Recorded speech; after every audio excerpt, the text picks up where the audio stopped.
며칠 지나긴 했지만 최근 이런 뉴스들이 한참 많이 나오고 있죠. 동학개미운동 외치는 2030, 주가 급락, 생애 첫 주식회 차트는 2030.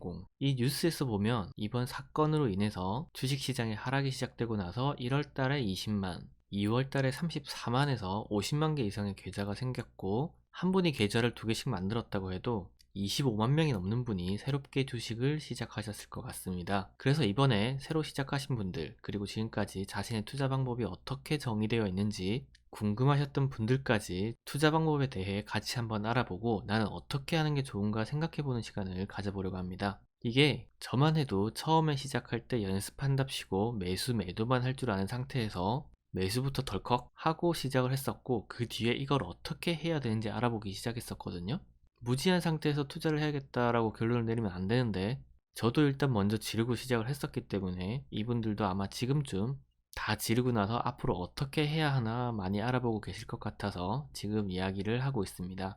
가장 먼저 투자 방법부터 나눠보자면 다들 아시겠지만 주식 투자 방법에는 크게 모멘텀 투자와 가치 투자가 있습니다. 사전적으로 주식 투자의 방법은 두 가지로 나눈다, 이거 이외에는 투자 방법이 아니다 라고 나와 있는 건 아니지만, 우리가 투자하는 방법을 보면 크게 이렇게 두 가지가 되죠. 먼저 우리 같은 개미들이 하기 힘든 방식인 모멘텀 투자에 대해서 먼저 짧게 이야기하고 넘어가고, 가치 투자 이야기를 길게 하기 위해 가치 투자는 생각해 볼 것도 많고 해석하기에 따라서 논란의 여지도 많으니까 모멘텀 투자부터 이야기를 하자면, 이 모멘텀 투자는 그때그때 이슈에 따라 주가가 변동하는 걸 이용해서, 예를 들어 이 회사가 대형 수주를 했다, 이번 실적이 어닝 서프라이즈다, 같은 뉴스를 먼저 듣고 먼저 매수하는 겁니다. 이런 건 어떤 분들이 하기 쉬운 방법이냐면 이런 데서 일을 하는 분들이 하기에 좋은 방법입니다. 여기서 일을 하시는 분들 중에 증권사 다니는 분들은 아침에 출근하면 하는 일이 기업 탐방입니다. 밥 먹고 나면 하루 종일 이런 정보만 모으고 다녀요. 이런 정보를 모은 다음에 하는 일이 이런 리포팅입니다.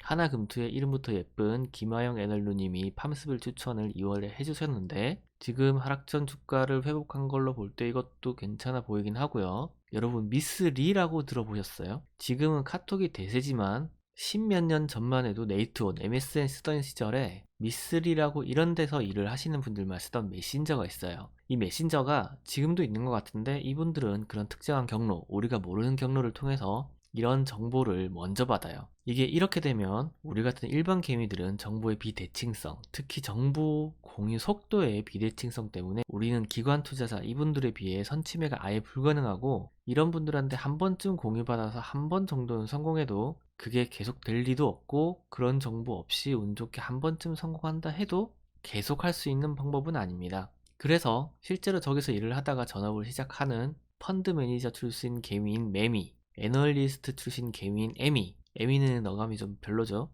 이분들도 전업 투자를 시작하자마자 모멘텀 투자 방법을 유지하기 어려워하기 시작합니다. 은퇴하는 순간 이런 인폼들이 제 시간에 안 들어오기 시작하거든요. 결국 이 방법은 전직이 뭐였던, 얼마나 날라다니던 사람인지 구분하지 않고 어떤 면에서는 굉장히 공평하죠. 개미가 되는 순간부터는 더 이상 지속 가능한 투자 방법이 아니라는 겁니다.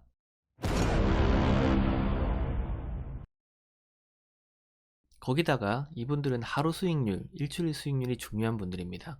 저가에 사놓고 오를 때까지 기다릴 수 있는 여유가 없어요. 당장 매월 연기금이나 펀드 투자자들한테 보고를 해야 되고, 실적이 안 좋으면 분기별로 거래가 끊기는 분들이죠. 거래가 끊기면 해당 담당자는 회사를 계속 다니기가 힘들어지겠죠. 그래서 이분들은 모멘텀 투자 말고는 현실적인 대안이 없어요. 좋은 주식 저가에 사놓고 커피 한 잔에 여유 부리면서 라떼는 말이야 하는 순간 회사에서 나가라고 하겠죠.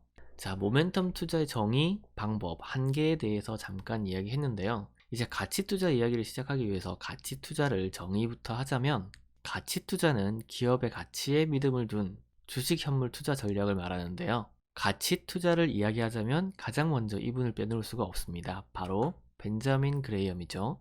다들 아시겠지만 벤자민 그레이엄은 주식 투자를 하는 사람들이 되고 싶어 하는 사람인 워렌 버핏의 스승이자 처음으로 가치 투자 개념을 만들어서 가치 투자의 아버지라고 불리는 분입니다. 이분이 처음에 주식시장에 입문을 해서 돌아가는 모습을 이렇게 보아하니 아싸리 난장판이에요.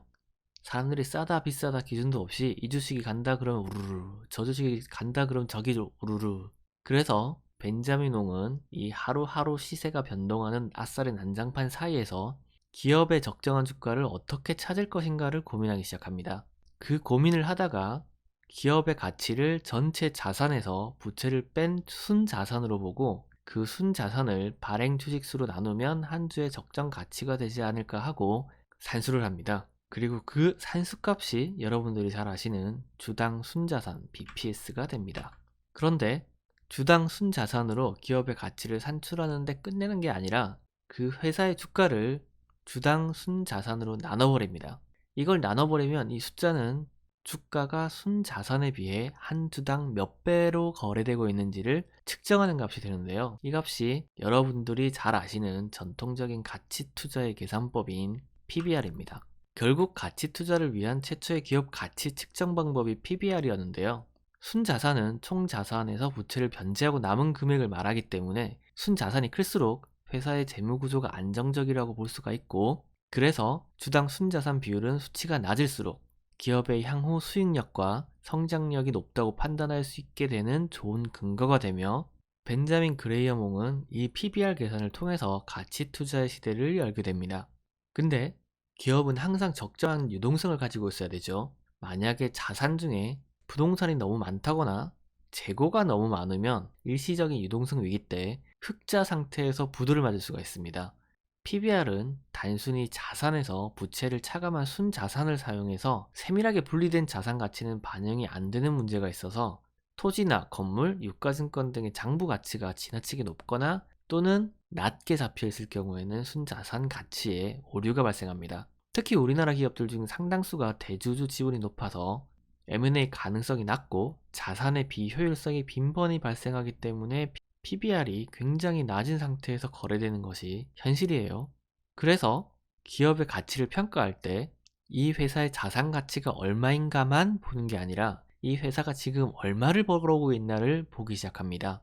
각각의 기업이 벌어오는 돈을 산수로 나타내면 이렇게 나타낼 수가 있는데, 이 중에서 회사가 벌고 있는 순이익에 집중해서 주가 수익 비율이라는 개념을 만들어냅니다. 이 개념은 만약에 한 주에 1만원짜리 주식이 있고 이 회사가 1년에 주당 1,000원의 수익을 낸다면 PER은 10으로 계산이 되는 거죠. 회사는 이익을 많이 낼수록 기업 가치가 높아져서 주가가 상승할 수 있기 때문에 PER은 버는 돈에 비해서 현재 주가가 적정 수준으로 형성되어 있는지를 확인할 수 있는 좋은 지표가 됩니다. 여기서 다시 정리를 한번 해보면 PER은 기업이 버는 돈에 비해서 주가가 적정한지를 판단하는 지표이고, PBR은 기업의 순자산에 비해서 주가가 적정한지를 판단하는 지표입니다. 근데 PER이나 PBR이 높다 낮다 판단할 수 있는 기준은 딱히 없어요. 그래서 보통 많은 분들이 동종업계 PBR, PER 값과 비교를 하고는 합니다.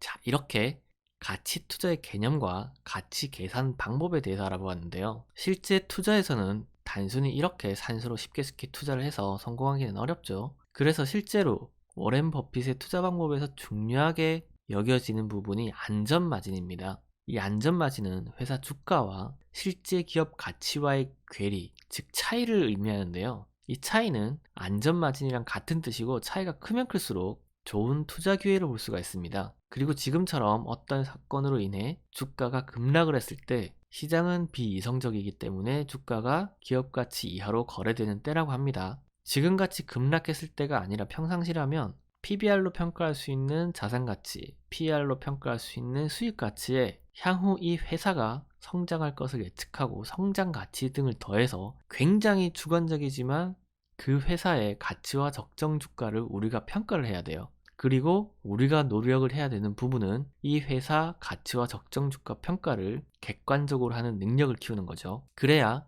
지금 이 회사 주가가 싼지 비싼지를 알 수가 있고 이 주식을 매수해야 하는지 아닌지를 결정할 수가 있으니까요. 자, 여기까지 두 가지 투자 방법에 대해서 알아보았고 어떤 상황에서 어떤 투자 방법이 유리한지를 알아보았는데, 이게 어떤 방법이 더 우위에 있는 방법이라고 말하는 건 아닙니다. 어떤 방법이 자기 자신에게 현재 나한테 더 유리한 방법인지 알아보자는 거죠. 가치 투자든 모멘텀 투자든 투자의 목적은 수익입니다. 수익을 보기 위한 투자가 아니라면 그건 투자가 아니라 그 회사에 대한 기부 또는 응원이겠죠. 투자를 시작할 때 초심, 수익을 위한 투자를 잊지 않으시길 바라며 오늘도 보시느라 수고하셨습니다. 그럼 노세요. 와. 뭐 갈 때 가더라도 너 정도는 괜찮잖아. 응?